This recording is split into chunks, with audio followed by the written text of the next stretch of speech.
ప్రతి సమస్యకు ఓ పరిష్కారం, ప్రతి ఒక్కరికి న్యాయం చేయాలి అనే ఆలోచనతో ముందడుగు వేస్తున్నారు డాక్టర్ పెమ్మసాని చంద్రశేఖర్.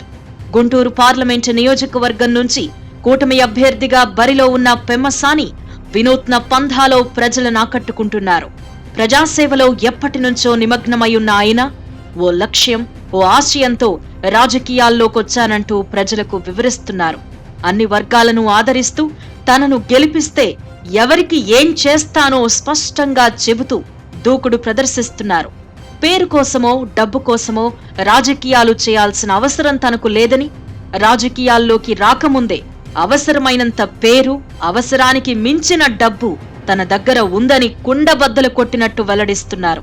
ఆయన మాటల్లోని గాంభీర్యం, చేసే పనిలో నిజాయితీ డాక్టర్ పెమ్మసానిని గుంటూరు ప్రజలకు రోజురోజుకు దగ్గర చేస్తున్నాయి.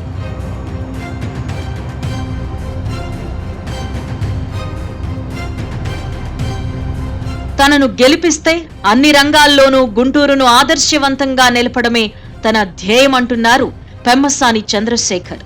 ఐటీతో పాటు వ్యవసాయం, చేనేత, రిటైల్, విద్య అన్ని రంగాలపైన ఆయన దృష్టి సారిస్తున్నారు.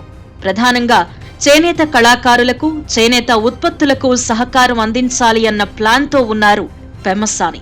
ఇక్కడ తయారవుతున్న వస్త్రాలు అంతర్జాతీయ మార్కెట్లో విక్రయించేందుకు ఎందుకు లేవు?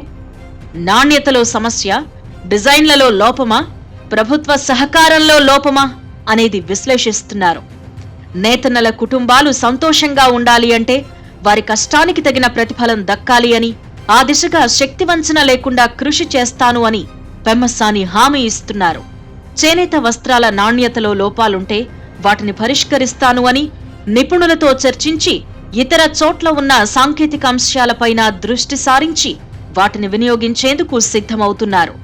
చేనేత వస్త్రాల మార్కెటింగ్కు ప్రత్యేక వ్యవస్థ ఏర్పాటుపై పెమ్మసాని ఇప్పటి నుంచే కసరత్తు చేస్తున్నారు. గెలిచిన వెంటనే చేనేత కుటుంబాలకు మేలు చేసే ప్రణాళికను సిద్ధం చేస్తున్నారు. ప్రతి సమస్యను లోతుగా అధ్యయనం చేసి అధికారంలోకి వచ్చిన 2-3 ఏళ్లలోనే సమగ్ర పరిష్కారం చూపుతాను అని భరోసా ఇస్తున్నారు. ఎన్నికలు వస్తున్నాయంటే పోటీలో నిలబడ్డ వ్యక్తులు హామీలు గుప్పించడం మామూలే. మాటే గదా అనే ధోరణిలో పరిష్కార మార్గాలు ఆలోచించకుండానే హామీలు గుప్పించేస్తూ ఉంటారు.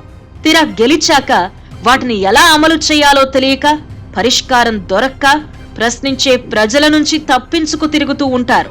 కాలయాపన చేస్తూ పబ్బం గడిపేస్తారు. కానీ పెమ్మసాని చంద్రశేఖర్ అందరికంటే భిన్నంగా ఆలోచిస్తున్నారు. సమస్యను పూర్తిగా అధ్యయనం చేశాక పరిష్కారం చూపుతాను అని, అందుకు కొంత సమయం అవసరమని ప్రజలకు ముందుగానే నిజాయితీగా తెలియజేస్తున్నారు. అందుకే ప్రజల్లోనూ పెమ్మసాని అంటే గౌరవం, ఆయన మాటంటే నమ్మకం ఏర్పడుతున్నాయని గుంటూరు లోక్సభ పరిధిలో ప్రచారం జరుగుతోంది. మెజారిటీ ప్రజలు పెమ్మసానికి జై కొట్టేందుకు సిద్ధమవుతున్నారు అన్న సంకేతాలు కనిపిస్తున్నాయి.